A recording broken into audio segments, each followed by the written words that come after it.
नमस्कार दोस्तों, स्वागत है आपका स्टेनो गुरुजी यूट्यूब चैनल में। दोस्तों, जैसा कि आपको पता है कि रामधारी गुप्ता खंड 1 के प्रतिलेखन संख्या 1 से लेकर 100 तक का सीरीज चल रहा है और इस क्रम में आज यह 9वां वीडियो है जिसमें हम लोग एक्सरसाइज 24, 25 और 26 को लेंगे, जो कि 100 शब्द प्रति मिनट की स्पीड से रहेगा।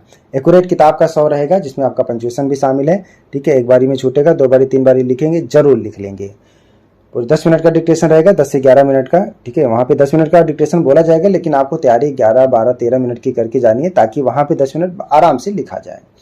पीडीएफ इसका आपको हमारे टेलीग्राम पर मिल जाएगा। टेलीग्राम का लिंक वीडियो के डिस्क्रिप्शन में दिया गया है। इसमें जो आउटलाइन आपको दोस्तों दिख रही है वो ऋषि प्रणाली में है। ठीक है, अगर आपको आउटलाइन पसंद आए तो उसको अपने डिक्टेशन में यूज कर सकते हैं। जरूरी नहीं कि आप हमारी आउटलाइन का प्रयोग करें, अगर पसंद आए तो अपनी डिक्टेशन में प्रयोग कर सकते हैं। तो ज़्यादा समय न लेते हुए चलिए डिक्टेशन को स्टार्ट करते हैं। आपको रेगुलर डिक्टेशन मॉर्निंग में और इवनिंग में 7 बजे मिल जाएगा। आप सभी लोग तैयार रखिएगा अपना कॉपी पेन। ठीक है, मॉर्निंग और इवनिंग दोनों में। एग्जाम से पहले सभी डिक्टेशन को अपलोड कर दिया जाएगा, तो सभी लोग इसको प्रैक्टिस करेंगे ताकि आने वाले एग्जाम में आप बेहतर कर पाएँ। तो चलिए शुरू करते हैं। Ready, 5 second, start. महोदय, यह मानना कि उनको रोका नहीं जा सकता गलत है। इस महंगाई को रोकने के लिए कुछ विशेष कदम उठाने होंगे, कुछ विशेष काम करने होंगे। एक विशेष चीज़ जो इस बजट में आई है और जो घबराहट पैदा करने वाली है, यह है कि देश की पैदावार तो बढ़ रही है, देश का विकास तो हो रहा है, लेकिन इसके साथ ही साथ देश में बेकारी बढ़ रही है और ख़ास तौर पर पढ़े लिखे लोगों की बेकारी बढ़ रही है। लोगों का बेकार होना खतरनाक चीज़ है।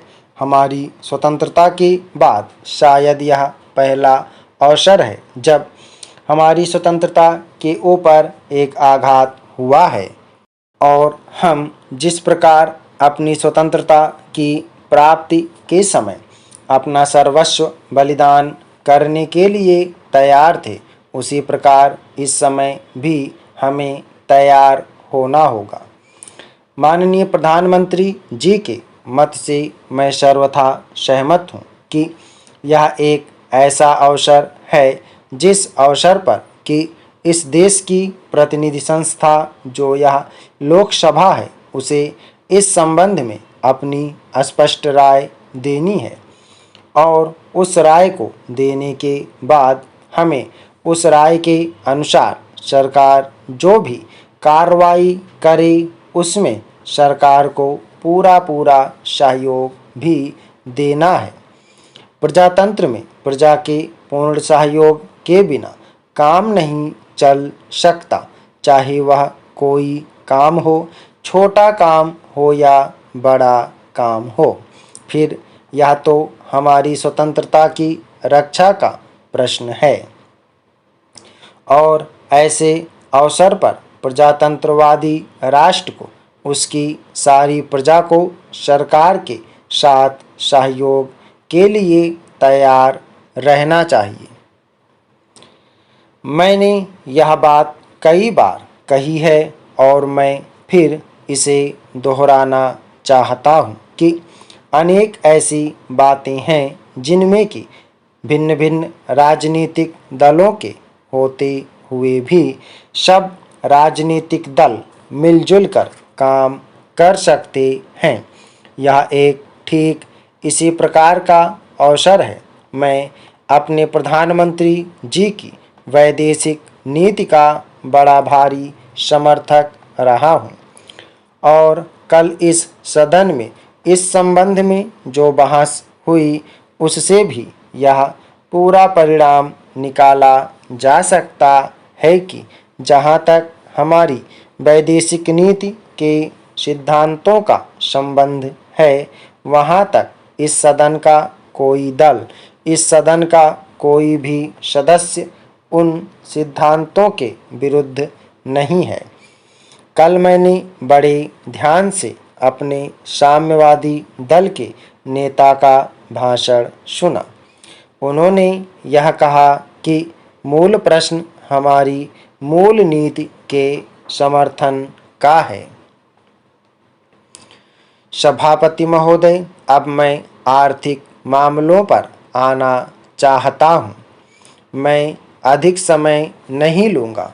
इस बात को सभी स्वीकार करेंगे कि तीव्र गति से हमारी आर्थिक प्रगति हो, इसका प्रबंध किया जाना चाहिए। इसके लिए ऐसा वातावरण बनाने की आवश्यकता है जिससे उत्पादन बढ़ सके, वितरण में समानता आ सके और उपभोग में संयम से काम लिया जा सके। हर बजट को और हर कर प्रस्ताव को इसी कसौटी पर कसा जाएगा, यथा क्या उससे उत्पादन बढ़ता है, क्या वितरण में समानता आती है, और तीसरी बात यह कि क्या हम देश में ऐसा वातावरण बना सकते हैं कि लोग जितना कमाते हैं उतना खर्च न करें, उसमें से बचाएं और उसे राष्ट्र की समृद्धि में लगाएं। अगर इस कसौटी पर सरकार की आर्थिक नीतियां कसी जाएं तो मुझे लगता है कि उनमें पर्याप्त सुधार की गुंजाइश है। मैं वित्त मंत्री की कठिनाई को समझ सकता हूँ। विकास की आवश्यकता अधिक धन की मांग करती है। राज्य सरकारें अधिक कर लगाने के लिए तैयार नहीं हैं।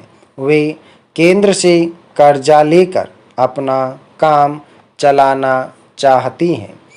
वहाँ कोई वित्तीय अनुशासन नहीं है। यह सारा बोझा केंद्र को उठाना पड़ेगा और केंद्रीय सरकार कठिनाई में पड़ेगी। इसलिए मैं समझता और सुझाव को दोहराना चाहता हूँ कि राज्यों को इस संबंध में निर्देश दिया जाना चाहिए। संविधान के अंतर्गत केंद्र इन राज्यों को निर्देश दे सकता है कि वह अपने साधनों के अंतर्गत अपने खर्च को चलाएं। केंद्र के कर्ज पर निर्भर नहीं रहना चाहिए। विशेष परिस्थितियों में कर्जा दिया जा सकता है, लेकिन कर्जा लेकर अपना काम चलाना यह उनका स्वभाव नहीं बनना चाहिए। अपवाद रूप में कर्जा लेकर वह किसी विशेष परिस्थिति का सामना करने के लिए प्रस्तुत हो तो उसका विरोध नहीं किया जा सकता।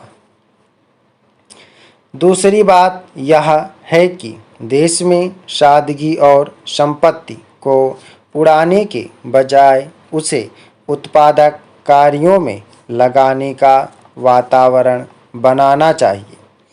मैं नहीं जानता वित्त मंत्री महोदय इससे कहाँ तक सहमत होंगे, लेकिन आज देश में समाजवाद की चर्चा बहुत होती है।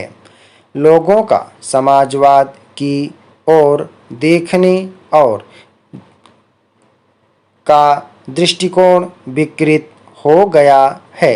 लोग हमें क्या मिलता है इस ओर ज़्यादा ध्यान देते हैं, हम कितना खर्च करते हैं इस ओर ध्यान नहीं देते हैं। समाजवाद बिना संपत्ति की अभिवृद्धि किए और बिना उसके समान वितरण के नहीं आ सकता। हमारा देश कृषि प्रधान देश है।